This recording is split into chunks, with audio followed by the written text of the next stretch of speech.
intro video. That's fascinating. Yeah. Oh, I just see the notification. Yep. All right. Beautiful. All right. Profile. Look at that. That is great. All right. And then I'm going to post about it in my... I was really great to see to type it for me. Is it Elgato? No, it's not Elgato. And anyway, one of the sponsors that came through that is for for type it for me, which I really like. Oh yeah, yeah, like a text expander kind of thing. Yeah. They're really cool. I use it all the time. It's great. Join us. Here we go. Let's see. Episode. Hey everybody, what's happening? Thanks for joining us. We're getting ready to record Business Brain. We're going to record 2 episodes. I'm posting about it right now. 602 and 603 are coming up. All right. And episodes. Boy. I looked at my Grammarly stats yesterday. Yeah. Maybe I saved it. And it has reviewed... here we go. No. Yes. 10,289,670 words it has reviewed of mine. Wow. That's a lot of writing. That's a lot of writing. Yeah. That's since 2019. Sure. So, okay. Yeah. All right. But pretty wild. I do like that app. Yeah, that's crazy. It's a little frustrating sometimes. It kind of gets in your way a little bit. It has like a little button kind of thing that follows around wherever you type. I know. Yep. It's something you have to get used to. It's not the best solution. And a lot of their stuff I just dismiss because I don't think it's that great. Sure. But so much of it has made me so much more of a confident writer because it's helping me, a lot of the simple errors I used to make and like Oxford commas, and so it's allowed me to write much, much more and just not worry about the grammar. That's great. I fix it, and I learn, of course. And hopefully I get better. It's something watching over your shoulder. Yeah, it used to hold me back because I used to be paranoid. Like every grammar sheriff is going to call me out. Yeah, that's me. Yeah, that's right. I know. Yep. I know. You may be the reason I got it. I don't know. It's possible. Thank you.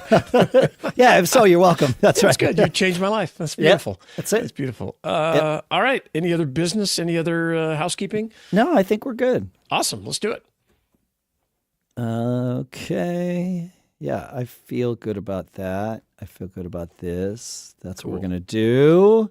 I have... Oh, really? Didn't jump to that. Okay.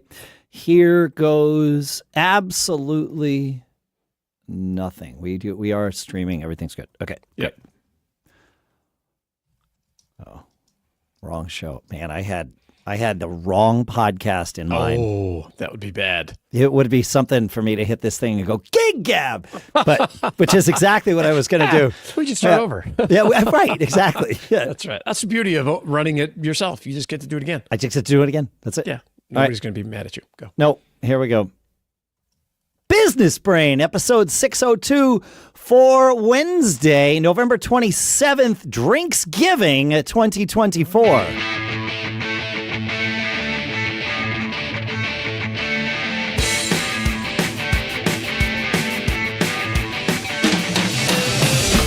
Greetings, folks, and welcome to Business Brain, the show where we take a few ideas, we dissect them, we crunch them, we use them to tune our business brains, making it a little bit easier each week to live those charmed lives we love. Sponsors for this episode include incogni.com/brain. That's where you can go and use code BRAIN to get 60% off an annual plan. We'll talk more about that in a little bit. For now, here, as usual, in Durham, New Hampshire, I'm Dave Hamilton. And I'm out here in Northern California still. I'm Shannon Jean, and I'm happy to be here, man. Yeah, happy cheers to Drinksgiving here. So, I love that. We had our Friendsgiving last Friday night, which was terrific. It was great. It was That's really awesome. Cool. Yeah. This show is supported by all of you, by listening, by engaging, by sending in your emails. It's certainly supported by our sponsors, but we don't have sponsors without you listening, engaging, sending in emails, reviewing the show. And so thank you to everyone, all of you who listen and all of you who engage and all of you who support the show in any way that you can. And one really easy way to support the show is to send us a review like Josh from Charlotte did. He said 5 stars. Great information. Love this show for the great information shared in a succinct manner. Thank you for saying that. Sweet. Josh. Yeah, thanks, amazing. Josh. That's cool. Yep. And businessbrain.com/review. That's where you can go, and it's as easy as Josh made it sound. So thank you for Terrific, man. Yep. Hey, I came across, or I'm working on this new project, and it's a course teaching. I've done a bunch of guides, but this is really the most kind of robust course I've ever developed. Okay, fair. Yeah, all very right. different. The guides are quicker, put up, and all this kind of stuff. And as part of the process, I need to build a landing page to send people to learn about the course, sign up, and all this kind of stuff. And as I mentioned to you before we did the show, learning about landing pages, or this maybe a sales page, I don't know what you call it. It's totally different than any other sort of design I've ever done.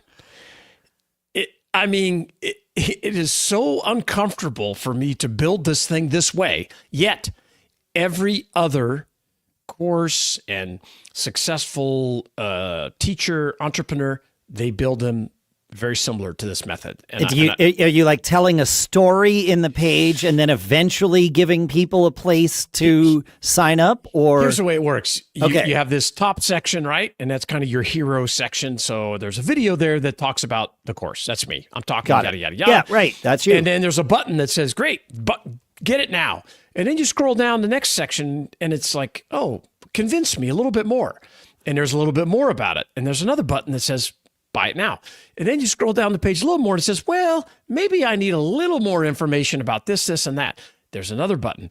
And it's over and over and over. Oh, and it's like, so you don't just have one buy now button, but you're walking people, you're letting people go as far as they need to go. yes, exactly. And at that's, every turn, you are offering Yes. them the opportunity to. Now, the buy button goes to the same place every time. It goes to the bottom of the page where you can buy the thing, right?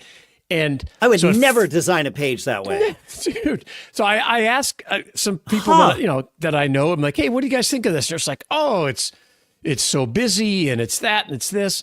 I'm like, that's what I thought. This is not right. But then I had someone chime in that says, hey, this is exactly the way. He had some comments. I suggest you change this or whatever, the color scheme, which I'm still working on. But he said, I went to a conference that was all about lead generation and landing pages, and this is exactly the way. This is like science. And the methodology is, you get some people that come in, they're going to watch my video, and they're going to say, "Oh, I want this now." But there'll be other people that say, "Well, I want to learn a little bit more," and then they'll buy it. And then the next group will say, "I still don't believe it. I want some testimonials," and then they'll buy it. And it all the way down the page to the end where you're just like, "Hey, here's everything. If you still You've had it all. You've had it all." But it is scrolling through your phone. I feel like it never ends.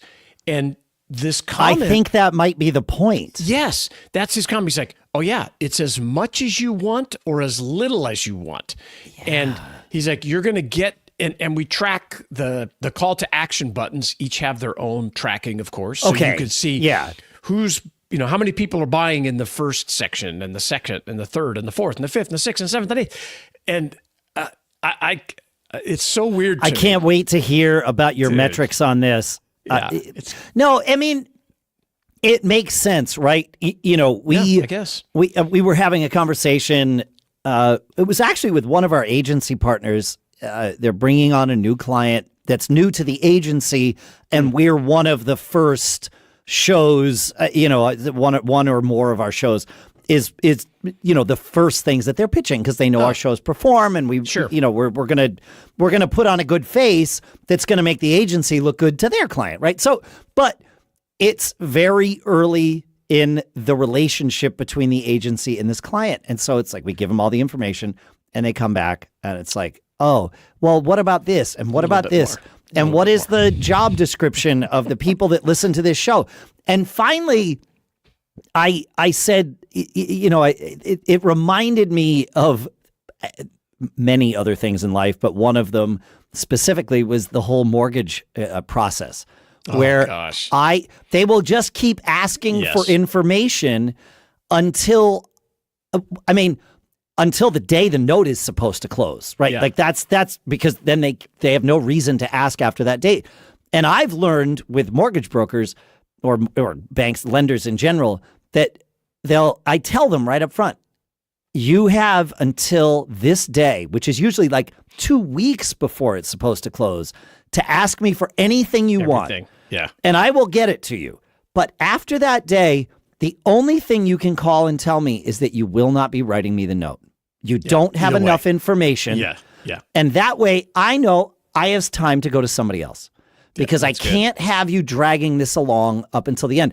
And I know that's a good. I like that strategy. That's really smart. Yeah, it stops the tire kicking, and that's what you're actually encouraging, the tire kicking with your funnel. But you don't get to. Well, the difference is you don't get to be there with them in the moment in an interactive conversation. So you have to set it up so that they feel comfortable with you. Like when I tell the bank, I come in super confident. I know that this is going to work. I also know you need information.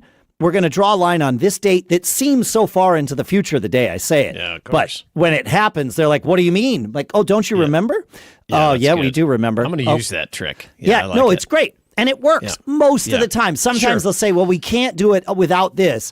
And then I get to decide, am I going to walk away or am I going to bend my own rules? And it's fine. Like either way, I have no ego in this. It's just I need to stop I need to know that it's going to happen. I got other things to worry about.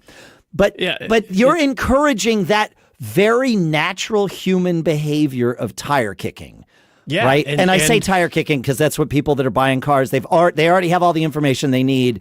And then they kick the tires one more time to make sure that this is the right car. You know, it's like, dude, you already freaking know everything. It's fascinating. And I was so happy that someone in my peer group that had, has experience doing this stuff, it was like, oh no, you're right. I was like, oh, okay. Because I was trying to use these best practices and I was like, how can these be best practices? But they are. And some of the people that, do millions of dollars in courses, when I go look at those pages, they look just like this. Just like that. So it's cool. So I'm learning something new, which is always really important to me. That's what I'm here for, man. All right, folks. You know what's worse than spam in your inbox?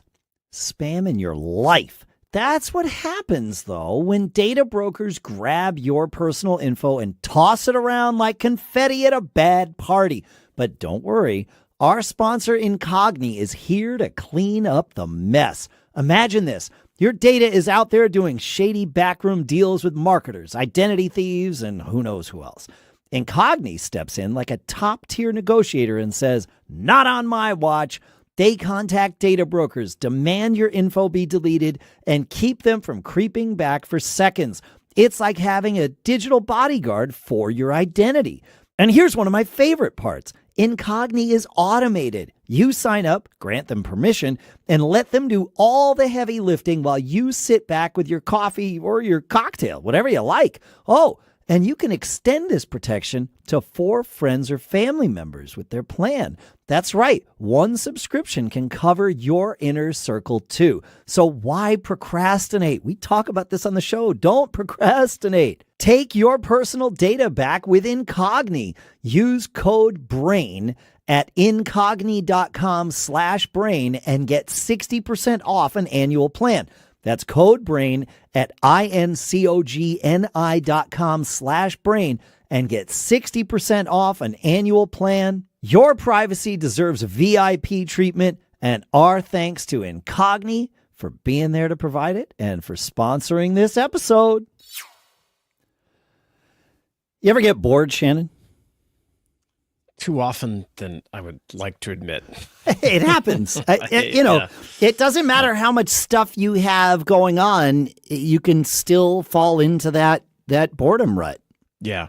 Yeah. And, I was thinking about this the other day and trying to, I tell my story a lot. I talk to a lot of young people, entrepreneurs getting going. And I always try to preface when I tell the story, like, hey, I get to tell my story in reverse, so it makes me sound much smarter than I really am, right? I mean, because it just doesn't. Yes, of course it does. The way you tell you it, skip the tangents that are immaterial and wasted your time, and you're jumping years, right? Yes. And then I was this, and then I did this. So as I was thinking about, I'm trying to come up with a way to tell my story without, I want to encourage them, not where people feel intimidated or whatever, or think, oh, that's unattainable. And a big thing I realized as I was driving the other day is I'm motivated by boredom. That's the biggest biggest issue that has propelled me forward. And I was like, man, that's kind of weird. We need to talk about this on the show. I've noticed it for me too. When I get everything kind of rolling, and that's nice because usually what precedes that is mayhem, right? You're going in 16 different directions, working late hours, making mayhem. I do too, but it is. You can't do it forever. It's not sustainable. It's not sustainable all the time. You do it for a period, and you don't get to pick when the mayhem stops. Usually, True. right? You think it's going to stop, and then nope, got to put my foot back on the gas, right? And then you get things to a point where it's like, all right, we're in maintenance mode, and that is attractive for a very brief period of time. Yeah. It is. It's like, makes okay, you feel great. good. You're like, oh, wow, I man. succeeded. I got this to the plateau. Right. Yep. But then it's like, well, what's next? What's next? And that's what, looking back, with my first business, and it grew and it was all kinds of challenges. And we moved, the first 5 years, I think we moved almost every year. We just kept growing and growing and growing. It was chaos. It was mayhem. Mm-hmm. And I really thrive in there because I'm just like, look at this. This is amazing. Da, da, da, da. But it drives a lot of other people crazy. Yeah. But once we got to a certain size and hit that maintenance mode, I kind of found myself sitting in my office without much to do. And that is you succeeded. Yeah, but it was kind of scary for me the first time. Because I was like, wow, is that it? Is this? And I didn't really know or have the skill set yet and enough knowledge that, okay, that was time to try something else, experiment, either within that business or a different one. Business. And we did a lot of that, experimented, tried new things. And because it was technology, we were constantly chasing, what was the next thing? What could we sell? It was floppy drives, then super drives, then, everything you could imagine in between. But once the first time I went and started another company because I just had time, and I said, well, I'll use some of these resources here and I'll go do something. Then I got kind of bored there after a while. And you made that comment earlier, which I think is really poignant, is you never know when it's going to happen. And one of my weaknesses is I often don't act quick enough. I stick around waiting like, okay, no, it's going to get engaging again. Something's going to happen. Yeah, it was engaging. And I'm comfortable with this. I made this. Yeah. It's not new, so I'm not scared of the, it's fun to talk unknown. About. Yeah, it's fun to, this and everything. And then, but the first time, and I've said this on the show, I think before, is my wife pointed out, it was like, hey, number one, nobody wants to hear your entrepreneurial BS. Don't walk around freaking out the employees, because I would be like, hey, don't you want my job? Let's do something different. And they'd look at me like, no, I don't want your job, dude. I want 100% a paycheck. No. Yeah. Correct. So I have to stop that, because I realized I was really talking to myself, right? Because I was bored. But it's like I know we've done episodes on it. Yeah. It's probably worth doing it again at some point. The idea of, I always, when I started out, I wanted to treat my employees like I would want to be treated if I was in their shoes. Doesn't work. Well, I mean, that's a noble position to take. It is wholly incorrect. Yes, however, yes. yes, because that's scary to people. It is scary to them. Yeah. And then the other thing she told me one time, which I'll just never forget, she was like, nobody needs you here anymore. And I was I just thought, how can that be? I'm so important. I came up with this. My partner and I, this doesn't work without us. This. She was like, it totally works without you. That's why you have time. That's why you've you're walking succeeded. around. Yes. That's why you're in everybody else's up in their grill talking to them. And you're standing in my office right now instead of working some mayhem on the next thing. And wait, there's something there. All the things you just described sort of casually in passing, those are all indicators that it's time to do the next thing. To stick in the framework of the topic we've chosen to call this, those are all indicators that you are bored. Yes, they are. Right. And so it when those things start happening routinely, that's when it's time to either grow, like you said, within the current business or start something outside of it. Yeah, because I'd be walking around the warehouse and I get to see people look at me like, what is he doing back here? Why is he here? Is this some project? Get him out. Yeah, nobody wants the boss around. It's just the way it is, and nobody wants you there. Be. Yeah, No. You try to barbecue for everybody on Friday so you can come together. They're fine with that. Yeah, if you're looking over their shoulder, they're like, hey, what's the deal? Am I doing something wrong? Yeah, that's it. Exactly. Am I doing something wrong? Yeah, am I doing something wrong? So I think that's the key takeaway here from this episode is knowing what those symptoms of, quote, being bored or that you need to go out and, like in my case, I wanted to jump back into the mayhem. And I did it a bunch of times. I would say most of them didn't go anywhere. Sure. But enough of them went somewhere to make all the difference. And it was more engaging. That was the way I like to operate. Yeah. I just had to learn that nobody else is crazy and has my lizard brain and wants to jump around to 50 different things. So, you will occasionally, very occasionally, find an employee who has that tendency. And that's great. You can leverage that and they usually leave and encourage them to go start their own thing. Yeah. Well, eventually that's what will happen, and that's great. It is. Yeah. But it's a different mindset, and both are. I was going to say both are okay. Both are necessary. It's what makes things work. I guess so. And it's not that it's unique to me. It's just my experience, and I thought I'm going to use this concept more as I discuss, the journey that I've been on and how it wasn't just like I had this plan of, okay, I'm going to start this business and I'm going to start that business and I'm going to start that. It was, okay, this is working. Or if it's not working, I have to double down and keep going or change it. But once it was working, it was kind of time for me to step aside to let everybody else do it. That was better at maintenance and the management of it. I'm a way better leader than I am manager. Oh, I feel like you stole my line. I love it. Yeah. I'm sure I stole it. No, you definitely stole that from me. I love that. Course, that's great. That's great. Awesome. Yeah. That's what we do. Yeah. Yeah. But, if I'd love to get, hear what you think, feedback at businessbrain.show. How do you manage when this stuff starts happening for you?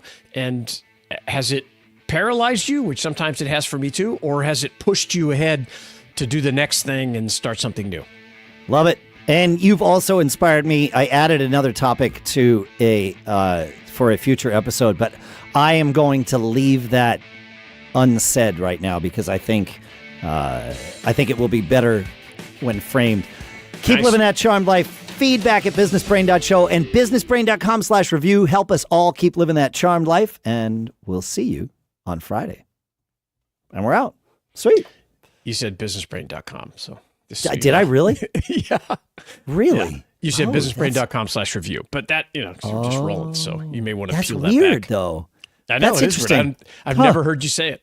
Yeah, same. I'm surprised. Do I have it somewhere in front of me? It took me for years not to want to say .com, but that's interesting. All right. Yeah, that's good. Yeah. Cool. Okay, so if you're on the live stream right now, looks like there's about 315 of you. We're in between episodes.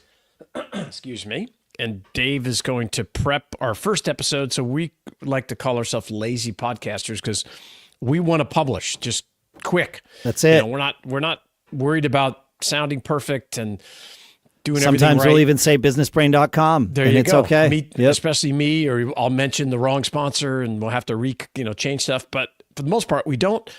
Dave gets it ready. We run it through some magical audio processing software or service. A SaaS is the fancy word for it.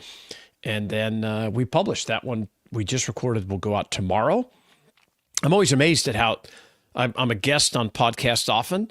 And it's like, when will this come out? Oh, 3-4 weeks. Yeah. That kind of stuff. And it's cool. And they do a lot of post-production, certainly. But for us, we want to get it out there quickly. And the show we're going to record next is going to come out on Friday. We're going to talk about vetting ideas and a new term for a concept that I've done my whole life that I think you like. It's how to get stuff for free. And when I say free, I mean with a lot of work, but not a lot of money. So, yeah, it should be good. Should be good. And if you are what did I do here? Oh, I know what I did. Got it. Okay. If you're a frequent listener, leaving us a review is because, like I heard on another podcast recently, our podcast is not free because it takes time to produce and all the effort, and we pay for these services and stuff. And the price we would love to charge you is a review. And if 10% of the people that are live streaming this left us a review right now, it would be amazing. Unprecedented is what it would be, because it's hard to get people. But you can go to businessbrain.show/review and leave a review. It'd probably take you about 26 seconds. And I would highly encourage it. And we'll read it out on the show. We'll talk about it. We'll read your name. Yeah. It'll be fun, just like we did with Josh in the first episode. So that's cool. All right. I did that. Yeah, we're good. I'm ready to rock here. Oh, I didn't put the between episodes thing up. But other than that, Mrs. Lincoln, everything is good. Nice. Yeah. Great. Good stuff. I'm ready when you are. Actually, let me do this. I might as well get this right. 10:54. Oh, there you go. Okay. Yeah, let's do it. I'm ready to rock.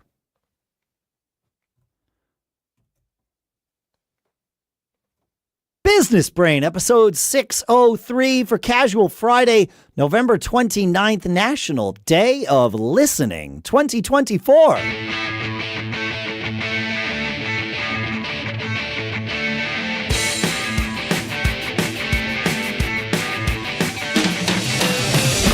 Greetings, folks, and welcome to Business Brain, the show where we take a few ideas and we crunch them, we dissect them, we use them so that we can tune our business brains each and every time we get together.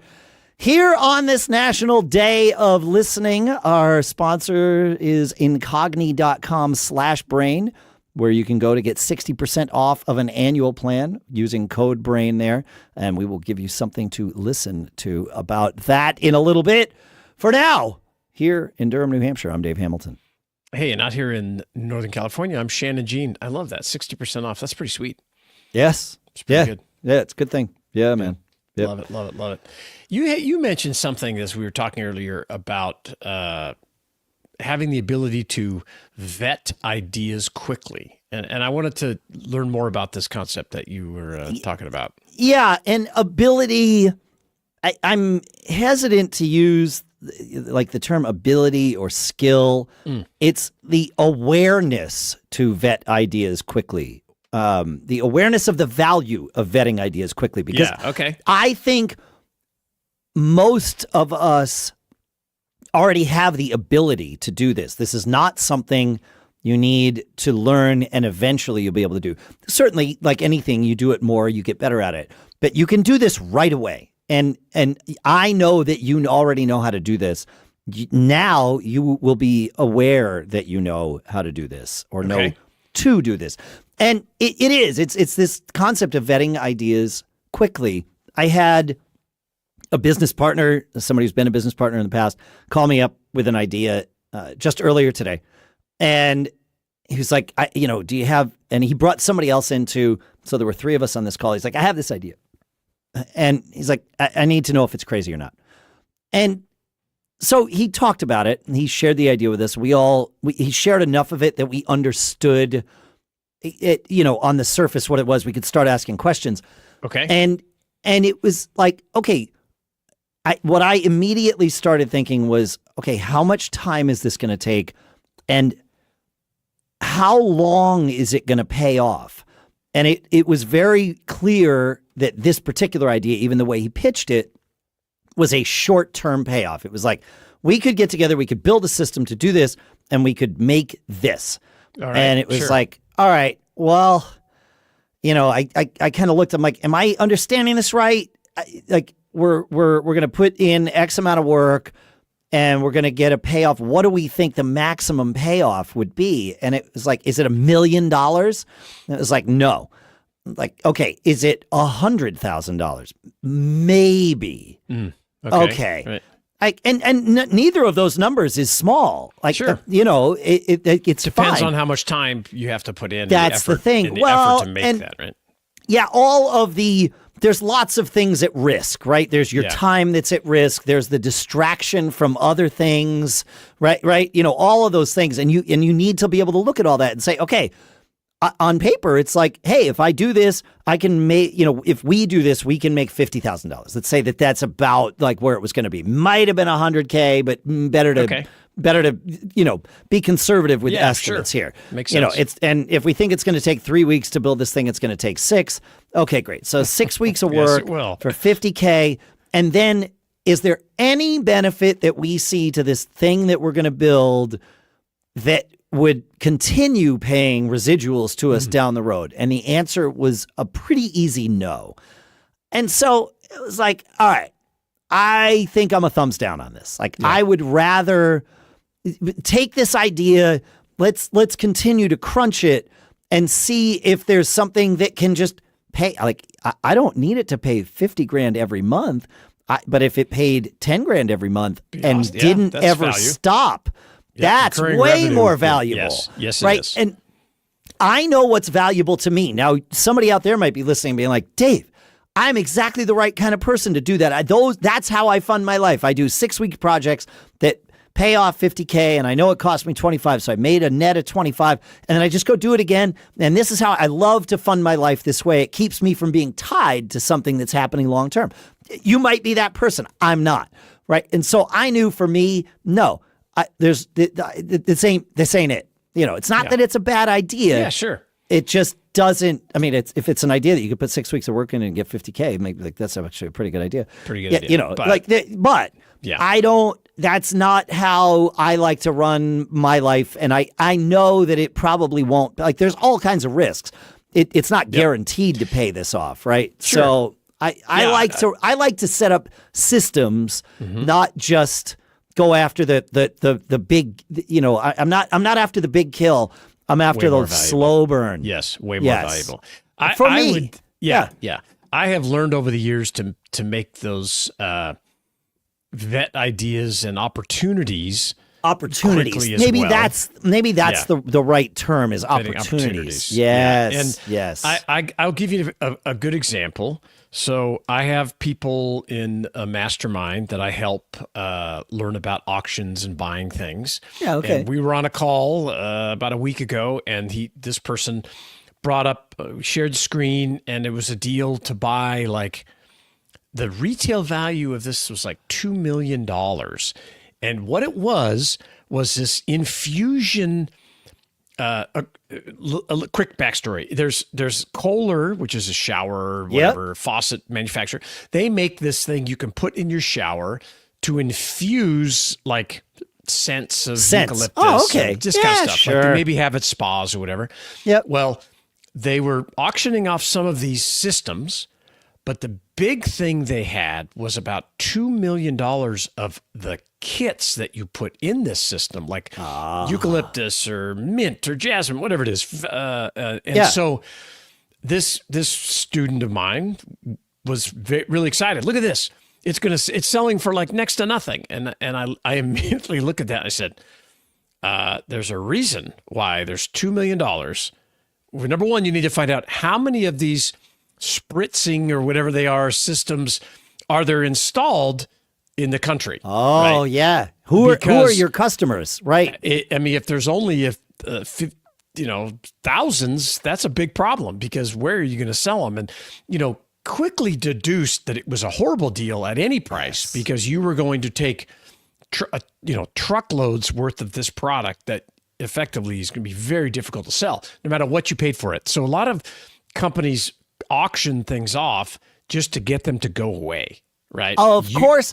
That's why they auction things off. Yeah, you take my problem. Yeah, well, sometimes they want money, of course. A lot of them want the cash, whatever they can get, but they're also getting a problem out of their warehouse. So vetting those kinds of deals is really important, and you learn it. The only way I know how to learn it is to put in the reps and just do it more and more. But there's one, I mean, there's many similarities between the two stories we just shared. Yes. The one big one is thinking about the end first. Yeah, that's right. Like, yes, okay, on paper. Work it backwards. It's work it backwards. That's, if you needed one more piece of icing on the cake, you already knew this, by the way, of course folks. you did. But sometimes you have to hear it so that you know to employ it. And there you go. Yeah, and I have, the only thing I take that I do not agree with is, like you said, most people can do it or everybody can do it. I don't think so. I think everybody listening to this show can do it. Yeah, if you're an entrepreneur and you've learned to make quick decisions, you've learned it probably the hard way because you've made some bad opportunities you thought and you like, whoa, I didn't vet that one right. So I think entrepreneurs make those decisions a little quicker, a little bit more. All right, folks. You know what's worse than spam in your inbox? Spam in your life. That's what happens, though, when data brokers grab your personal info and toss it around like confetti at a bad party. But don't worry, our sponsor Incogni is here to clean up the mess. Imagine this. Your data is out there doing shady backroom deals with marketers, identity thieves, and who knows who else. Incogni steps in like a top-tier negotiator and says, "Not on my watch." They contact data brokers, demand your info be deleted, and keep them from creeping back for seconds. It's like having a digital bodyguard for your identity. And here's one of my favorite parts. Incogni is automated. You sign up, grant them permission, and let them do all the heavy lifting while you sit back with your coffee or your cocktail, whatever you like. Oh, and you can extend this protection to 4 friends or family members with their plan. That's right. One subscription can cover your inner circle too. So why procrastinate? We talk about this on the show. Don't procrastinate. Take your personal data back with Incogni. Use code BRAIN at incogni.com/brain and get 60% off an annual plan. That's code BRAIN at incogni.com/brain and get 60% off an annual plan. Your privacy deserves VIP treatment, and our thanks to Incogni for being there to provide it and for sponsoring this episode. I know we have one other thing I think we're going to talk about here, but I wanted to take a minute on this day right before Thanksgiving here in the United States and just offer some thanks. I obviously want to thank all of you, as we often do, for listening to the show, for engaging with the show, for reviewing the show at businessbrain.show/review, for supporting our sponsors, as we just talked about. Thank you. Here we are in our 10th year of this. It's amazing. We wouldn't be doing this without you. Yeah, Shannon and I would have some conversations, but they wouldn't be as frequent, and we certainly wouldn't be as diligent about them if you folks weren't involved. And then I want to say thank you to you, Shannon. Thank you for everything. Over the years, this show, the previous businesses that we've had, I've learned so much from you. It's ridiculous. I was telling somebody just the other day that you have the ability to see things in a different way, and I always get to learn. Sometimes that's a bad thing. I know. Oh, I know. But I understand. Thank you very much. That's nice. No, thank you. It really, I've learned a ton from you. I'm very thankful to have the show. The listeners really hold us accountable to show up every Tuesday. I love talking about this stuff. It is my whole life, and it's just part of me. I can't shut up about it, and I love talking about opportunities and crazy ideas. And, and if the key thing is that you just got to keep working at it, and it pays off in the long run. Just like, we've been here 10 years and it's awesome. I love it. So thank you. Yeah. Appreciate it. Yeah. Yeah. Good. Thank you all. And I always will learn the most. I always tell Dave that. So I stole something from you in the last episode. So it's true. It's true. It's good. Yeah, it's really good. But no, it's great that we get to learn from each other. Yeah. And I am thankful it's killer. to all of our listeners for providing us, like you said, they hold us accountable by expecting more episodes, which we are happy to deliver. Yes, but terrific. Because of that, we get the opportunity to talk way more frequently than we probably absolutely. would. Yep. And that, it's priceless. It's priceless. It's great. It is. Yeah, really. It's really good. It keeps your brain going. And, Yes. I would encourage you, if you're an entrepreneur, by yourself, on your own, building something, get involved in a group, join people. I don't care. It doesn't matter if it's a Facebook group for business owners, entrepreneurs, a local chamber, peer group on X, sending Score, emails into us whatever. so we can talk about it. Yeah, SCORE, the Society of Retired Executives. Having that peer group and accountability group, it really makes a big difference in your life. Mm-hmm. Definitely. That's cool. I want to talk about a strategy that I've used my entire life to get cool stuff. And I mentioned it today up on X, and someone coined the term, which I immediately stole, called flip to fund, F-U-N-D. And let me set the stage on how this works. So I have two problems, quote problems. I have a bad case of the I wants. Okay. I want all kinds of stuff. I want a new truck. I want an ATV. I want a house on the river. I want. Now, I'm not super material, but I've learned that those carrots out in front of me help propel me forward, and I like to work towards those things. But the other issue I have is I don't like to spend a lot of money. I'm frugal, right? I like to pay with my lifestyle with profits, not assets, right? I'm always trying to do that. One way to get stuff that I want, whether it's a new truck or even a house I've done it with, is to use this flip to fund strategy. And the way it works is, if you want something, but you don't want to pay for it, you have to go find one of more of those things, and you have to find a great deal. Okay? And I'll give you an example. I'm about to buy, I want a new UTV, which is a side-by-side ATV, a little small, vehicle that you can drive in the mud and go around for this property that we have, which I got through this same strategy. Okay. And I want one of these things, but I don't want to pay the $10,000. I just don't want to do it. Okay. So I've been searching, and I've just come across, I believe, the opportunity to buy two of these things and to sell one. But in addition to just the thing, both of these UTVs have snowplows on them. So I will be able to remove this. I don't need a snowplow. Right. I will sell the snowplow separately.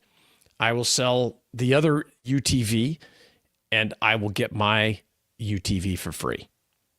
Now, no cash. I mean, free. No cash. You're not. No, your my labor. time. Your labor is your cost. It's my labor, my expertise, my research, finding the deal. Yep. This is what I do. I sit at night. I always tell people, that I'm coaching, whatever. I'm like, hey, don't watch anything. Don't stream Netflix. Your new hobby is making money. Keep your laptop on your lap, and let's show you how to do this research. I do this stuff I love it. It's fun. Yes. And so you have to find the right setting. I've talked about a piece of property, real estate that I bought here before, that I did this flip to fund to get a big 5-acre piece of property on a river in the Sierras with two houses on it. I use the same concept, and so you can do it with anything, and it allows you to upgrade your lifestyle without having to kick out a lot of cash. It does take resources to do it, because then you're trying to recapture that cash, right? So I'm going to you got to go buy these UTVs in order to sell them. Correct. Yeah. Yep. So I'm going to buy them with the prospect. And does it always work? No. I'll give you another perfect example. I needed a shed up on this property. I wanted to buy these sheds that I wanted was like $1,500. Well, I found an auction where I could buy two of them for $1,500, and I could sell one to not pay for the second one. So is it complicated? Yes. Sometimes does it work all the time? No. But if you do it enough, you get better at it. And I love the concept. I'm always looking to upgrade my lifestyle, and it's allowed me to, I've done it with computers my whole life. I've done it with phones. I'm always just thinking, like, how do I get that? Like, I want an Apple Studio display, but I'll be damned if I'm going to pay what they're selling for. It's impossible for me. I just refuse. So I will wait until I can buy a couple, or maybe I have to buy 10 and sell 9 of them to get one for free. And I've done it so many years. I'm pretty good at it. I understand the concept. I track it in a spreadsheet. And maybe when I buy the 10 studio displays at the end, I'll have paid $200 for the studio display if it doesn't work out right. Sure. But I'm not paying, what are they, $1,500, $1,200? Yeah, it's crazy. Whatever it is. Yeah, it's crazy. Yeah. And so buy the refurb LG. At least that's only $800. So it's half the price. Yeah. But I also like the challenge. I get that. I'm in the game. Yeah. We talked about boredom in the last episode. This kind of stuff. These are fun games, and I enjoy playing them. And if you have stories about how you've done, I posted about this online, and all of a sudden, all these people are like, "I've done it with this, and I got a car this way, and I did collector things with this." So it's not like I invented the concept, but I like to think I have. You can think of it as. It's not really barter, but you could use that same concept. But it's great. Keeps me motivated, keeps me researching, which research is a key to building wealth, in my opinion. We should do a whole show on that. But I'd love to hear your stories, feedback at businessbrain.show. And the other thing, we've got about 400 people on the live stream, and thousands of you listen at home in your car as you're driving. We would love your review. We need your review. It's crucial for us to succeed as this show and keep going for another 10 years. businessbrain.show/review. It'll probably take you about 20 seconds. Tell us what you like. Tell us what we could improve. Help us keep going. Like he said, businessbrain.show/review. Thanks for listening, folks. Make sure you keep living that charmed life. This will be Friday. Will have already yesterday. had that. That's right. You got it. Keep living that charmed life. We'll see you next week. Later. And we're out. Sweet. Awesome. That's great. That's good. Yeah, we should do a show about research because it's crucial. And it's amazing how so many people don't know how to do it and how much easier it is to do now than it was. I love it. I'm going to put that on my list. I've got it on the list. Okay, perfect. Research. Yep. Yeah, that's good. As soon as you said it, even before you said we should do a show on it, I was like writing it down on the list. Yeah, that's good. Yeah, great minds think alike, right? Yeah. Well, if you listen to the stream, we really appreciate it. It's awesome. I love looking up at this number. It's 406 people up there. It's just so great. Sweet. It's a great rubric. So have a wonderful rest of the week, a wonderful Thanksgiving with family and friends, and we'll see you back here next week. Take care. Later, folks.